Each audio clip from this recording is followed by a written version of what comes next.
अस्सलामुअलैकुम students, my name is Imran Khan. आज मैं जिस टॉपिक का आगाज़ करने जा रहा हूँ वो टॉपिक है गैसेस एक्सचेंज। फेडरल बोर्ड में ये चैप्टर नंबर 14 है, पार्ट 2 में सेकेंड ईयर में। पंजाब बोर्ड में ये चैप्टर नंबर 13 है, पार्ट 1 के अंदर। और जो पीएमसी का सिलेबस है, पीएमसी के सिलेबस में ये टॉपिक इंक्लूडेड है लाइफ प्रोसेसेस में और रेस्पिरेटरी सिस्टम इन मैन की हेडिंग के साथ। और बिल्कुल मेरी बुक जिन बच्चों के पास है उस बुक में इसको मैंने यूनिट नंबर 9 में डिस्कस किया हुआ है। सो हम स्टार्ट करते हैं what is meant by gases exchange. Gases exchange की सबसे पहले डेफिनेशन हम करते हैं, व्हाट इज गैसेस एक्सचेंज। बेटा एक्सचेंज का मतलब ही है तबादला, तो so it is exchange of gases. कौन कौन सी gases? Carbon dioxide and oxygen. किसके दरमियान? Between organism and environment. So ये चीज शॉर्ट क्वेश्चन में आ सकती है कि exchange of gases between organism and environment is called as, यहां से ये एमसीक्यूज बन जाएगा। This exchange of gases between organism and environment is called gases exchange. अब कौन सी गैसेस एक्सचेंज होती हैं? कार्बन डाइऑक्साइड और ऑक्सीजन। और एक्सचेंज हमेशा किसके दरमियान होगा? ऑर्गेनिज्म और एनवायरनमेंट के दरमियान। अब देखें कि एनवायरनमेंट कौन कौन से होंगे। याद रखना, इस ज़मीन पर एनवायरनमेंट की दो ही टाइप्स हैं। इस ज़मीन पर एनवायरनमेंट की बेसिकली दो ही टाइप्स हैं। नंबर 1, जहां पर आपको पानी मिलेगा H2O होगा, उसको हम कहेंगे एक्वेटिक एनवायरनमेंट। और जहां पर पानी नहीं होगा, खुश्की होगी, उसको लैंड या टेरेस्ट्रियल एनवायरनमेंट कहेंगे। इट्स मीन कि gases are always exchange between organism and aquatic environment, organism and terrestrial environment. यहां से फिर क्वेश्चन बन जाते हैं, एमसीक्यूज जो बनते हैं वो कंसेप्चुअल एमसीक्यूज बनते हैं कि अक्सर क्वेश्चन आपसे पूछा जाएगा कि what is true regarding gases exchange. Exchange of gases between organism and water, exchange of gases between organism and air. तो so both of these are true. अब कौन कौन सी ऐसी टर्म्स हैं जो गैसेस एक्सचेंज की जगह पर यूज हो सकती हैं? सो गैसेस एक्सचेंज का जो दूसरे नाम है, दूसरी टर्म्स हैं, नंबर 1 इसको हम कहते हैं एक्सटर्नल रेस्पिरेशन, इसी को हम कहते हैं ब्रीदिंग, इसी को हम कहते हैं वेंटिलेशन, और इसी को हम कहते हैं मैकेनिकल रेस्पिरेशन। सो बाज़ ये होता है कि क्वेश्चन में वो मेन जो टर्म है उसके बजाय ये टर्म यूज हो जाती हैं। सो मैं अगर आपसे एमसीक्यूज पूछूं कि exchange of gases between organism and environment is called, option हो एक्सटर्नल रिस्पिरेशन, बीटा ऑप्शन हो ब्रीदिंग, चार्ली ऑप्शन हो वेंटिलेशन, डेल्टा ऑप्शन हो ऑल ऑफ दीज, तो हम किसको करेक्ट करेंगे? ऑल ऑफ दीज, क्योंकि ये सारी टर्म्स क्या हैं? गैसेस एक्सचेंज की। अब एक और बहुत ही इंपॉर्टेंट बात स्टूडेंट्स, इस चीज को हमेशा ज़हन में रखना कि बेटा जो गैसेस एक्सचेंज है it is a active process. इसमें एनर्जी यूज होगी, इसमें कोई एनर्जी प्रोड्यूस नहीं होती। बट जो प्रोसेस इन्वॉल्व होगा गैसेस एक्सचेंज में, जो प्रोसेस इन्वॉल्व होगा वो क्या होगा? डिफ्यूजन होगा। So overall gases exchange is a active process, MCQs पूछा जा सकता है, but process involve in gases exchange is diffusion. अब गैसेस एक्सचेंज में क्यों मैं कह रहा हूं प्रोसेस इन्वॉल्व? क्योंकि गैसों में गैसों का तबादला आना है, और गैसेस का तबादला जितना भी होगा वो हमेशा किस प्रोसेस के जरिए होगा? डिफ्यूजन। चूंकि diffusion is the only moment that is shown by gases, तो गैसेस हमेशा डिफ्यूजन शो कर रही होती हैं। बाकी जो बाकी चीजें हैं वो भी डिफ्यूजन शो कर सकती हैं, बट गैसेस डिफ्यूजन के अलावा कोई मूवमेंट शो नहीं करती हैं। Gases always diffuse. लेकिन लिक्विड देखें डिफ्यूजन भी शो करता है, लिक्विड को ऑस्मोसिस भी शो करता है, एक्टिव ट्रांसपोर्ट भी शो करता है। अब अक्सर ये क्वेश्चन आ जाता है, जैसे मैंने ऑप्शन बनाए एमसीक्यूज, अल्फा ऑप्शन है कार्बन डाइऑक्साइड, बीटा ऑप्शन है ऑक्सीजन, चार्ली ऑप्शन है नाइट्रोजन, डेल्टा ऑप्शन है बोथ ए एंड बी।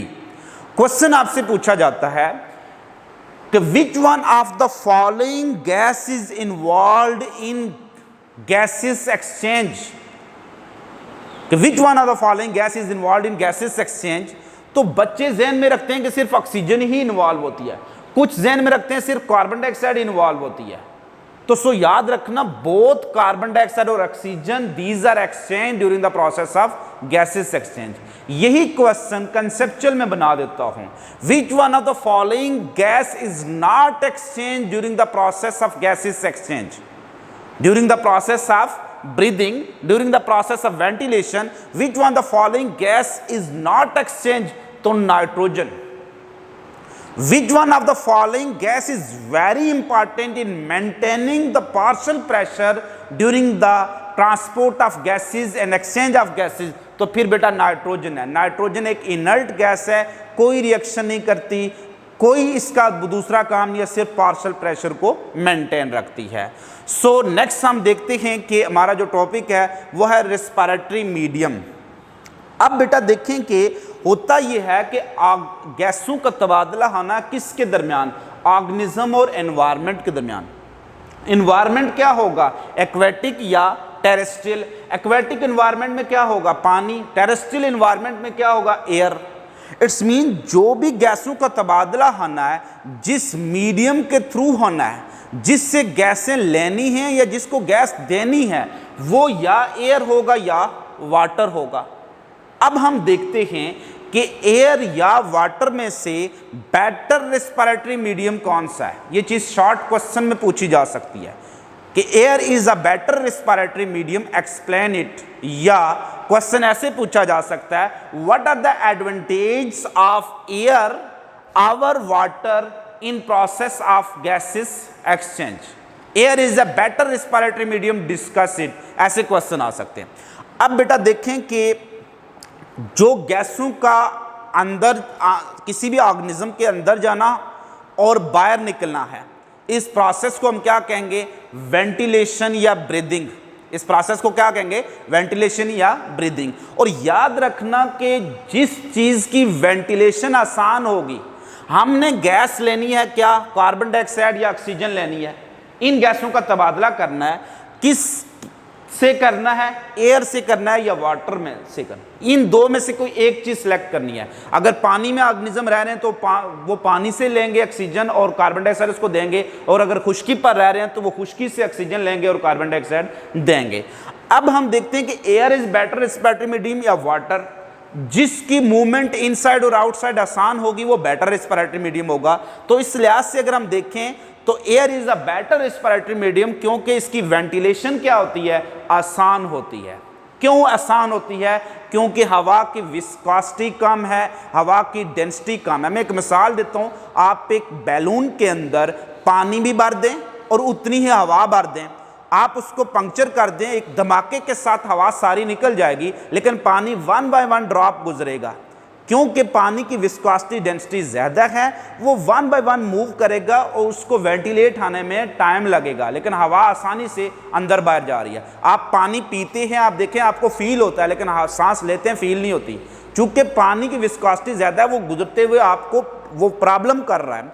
सो दूसरी बात कि why air is a better respiratory medium, उसकी रीज़न क्या है कि क्योंकि मैंने पहले बताया है कि प्रोसेस इन्वॉल्व, मैंने पहले चीज बताई है कि process involve in gaseous exchange is defiant.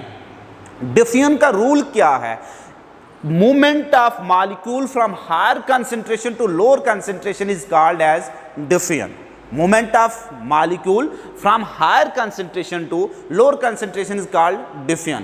इसका मतलब क्या हुआ, इसका मतलब ये है जहां पर किसी चीज की अमाउंट सबसे ज्यादा होगी वहां से वो कम की तरफ डिफ्यूजन रेट भी क्या होगा, ज्यादा होगा। इस लिहाज से हम देखें तो जहां पर हमने लेनी क्या है, ऑक्सीजन लेनी है, तो जिस भी मीडियम में ऑक्सीजन की कंसंट्रेशन ज्यादा होगी उसका डिफ्यूजन रेट भी क्या होगा, ज्यादा होगा। So as the process involve in gases exchange is diffusion, so second advantage of air is that कि एयर का डिफ्यूजन रेट जो होता है वो मोर होता है। तो more diffusion in air, less diffusion in water.